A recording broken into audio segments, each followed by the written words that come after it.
हरे कृष्णा। आज की श्रीमद् भागवतम क्लास में आप सबका हार्दिक स्वागत है। पिछले सत्र में हमने सुना वृत्रासुर के बारे में कि कैसे वृत्रासुर एक असुर होते हुए भी वो कितना बड़ा भक्त था। वो किस तरह से भगवान पे सरेंडर्ड था इतना, और किस तरह से वो भगवान की प्रार्थना करता है कि हे प्रभु, मुझे आपके पास आना है।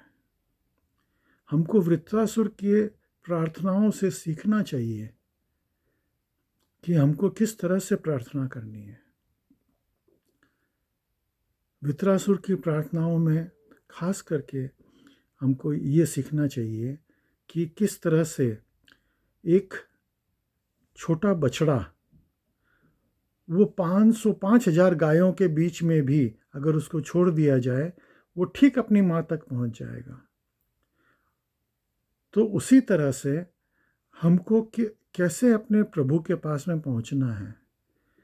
हमको खाली अपने प्रभु से अटैच होना है, अपने कृष्ण से अटैच होना है। हम कोई अन्य देवी देवताओं से अटैच नहीं होना है।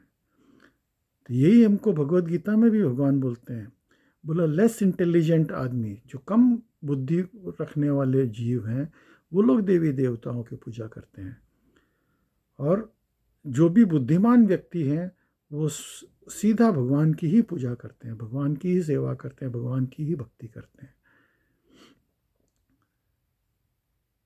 दूसरा एग्जाम्पल उन्होंने बताया, जैसे कि एक पक्षी के जो अंडे जो अभी अभी फूटे हैं, जिसके जो बच्चे जो हैं जिनके पंख नहीं हैं, उड़ नहीं सकते, वो बच्चे कैसे अपनी माँ का वेट करते हैं, एकदम सरेंडर्ड, कि माँ उनके लिए खाना लेके आएगी, और किसी का वेट नहीं करते हैं।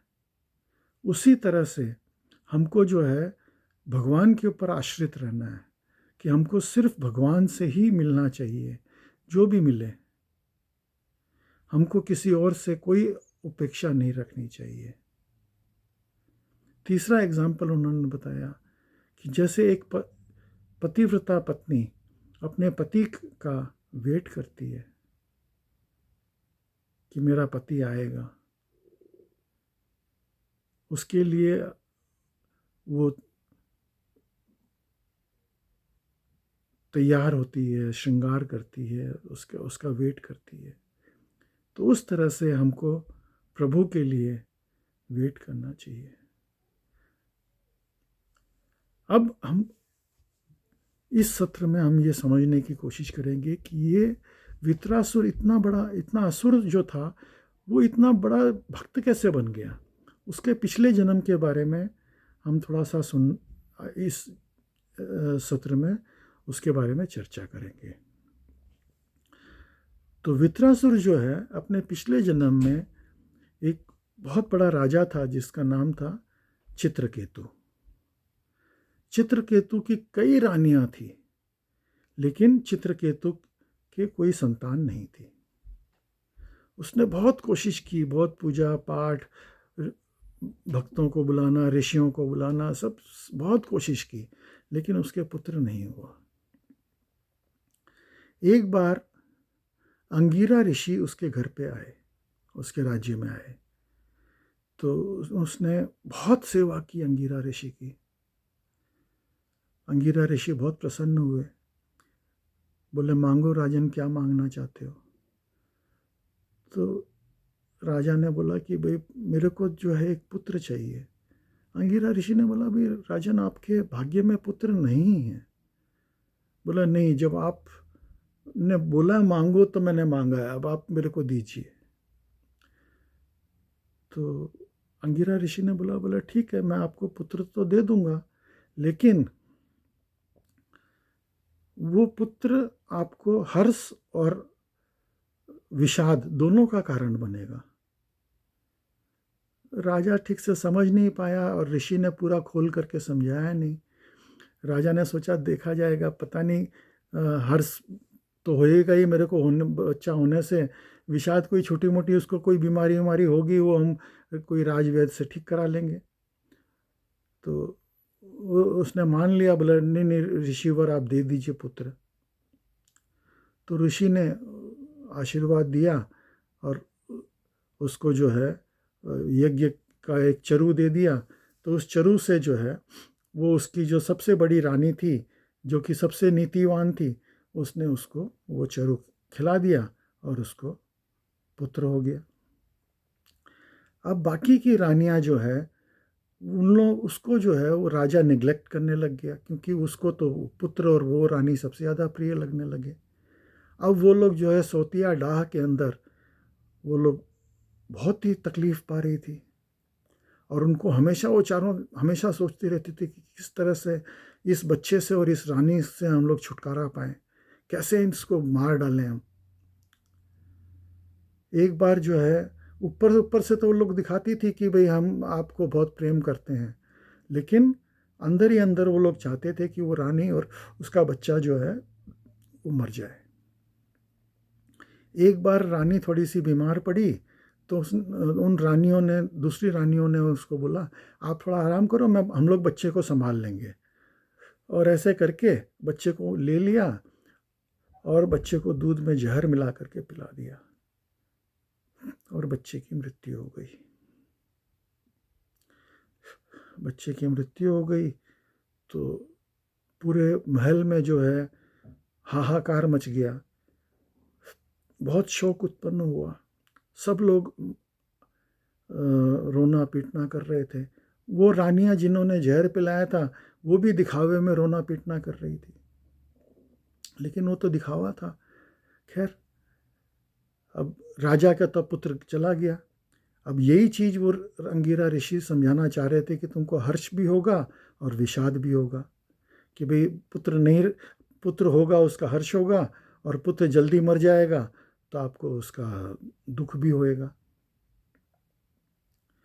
लेकिन बहुत रोना पीटना कर रहे थे। संजोग से उसी समय अंगिरा ऋषि फिर से उधर से गुजर रहे थे, तो राजन ने उनके पैर पकड़ लिए, बोले ऋषिवर आप कुछ करो।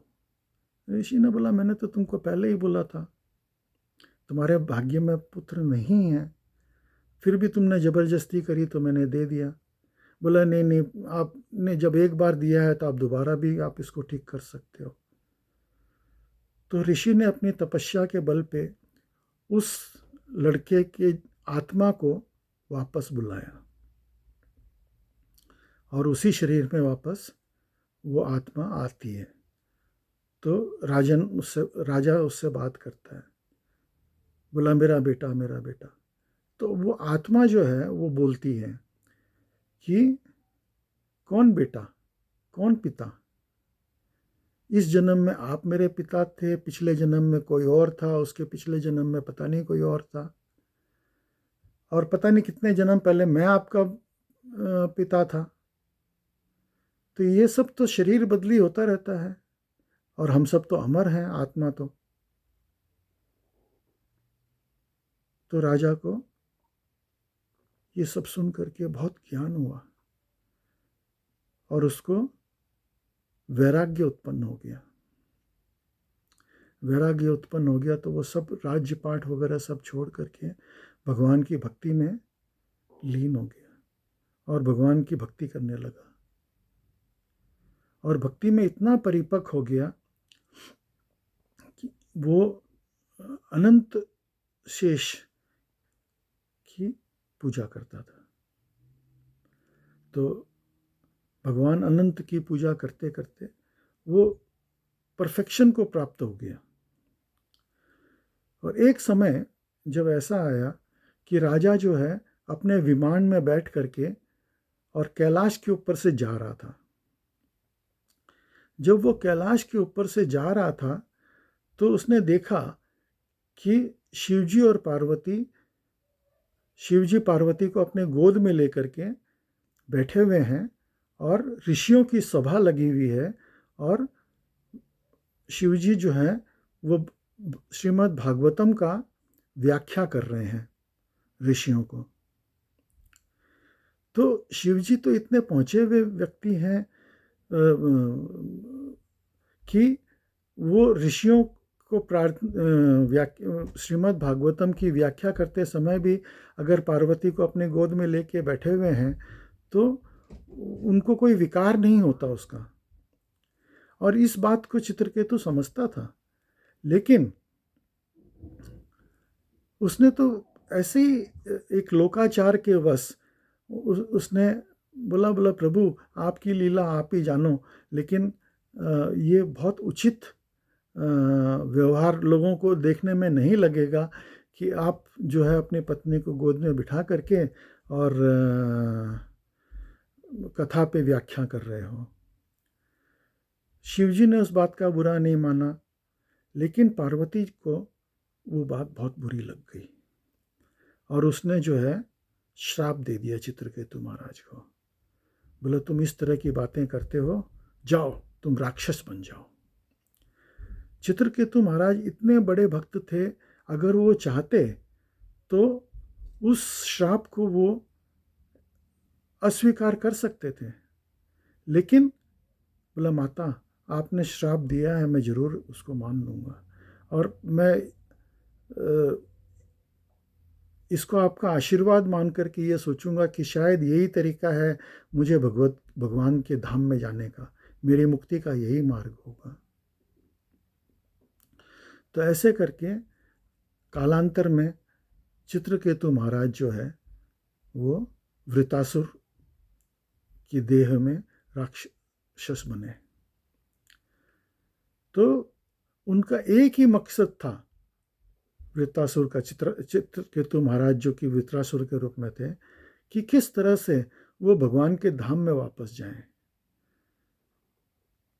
तो वो भले ही वो असुर की देह में थे, लेकिन उनका ध्यान तो भगवान के चरणों में ही लगा हुआ था, और वो तो हमेशा जो है यही चिंतन करते रहते कि किस तरह मेरा इस शरीर का अंत हो और मैं भगवान के धाम में पहुंचूं। तो ये है महाराज चित्रकेतु की वृत्तासुर के रूप में कथा। तो आज की श्रीमद् भागवतम क्लास में आप सब सम्मिलित हुए, उसके लिए बहुत बहुत धन्यवाद। हरे कृष्णा।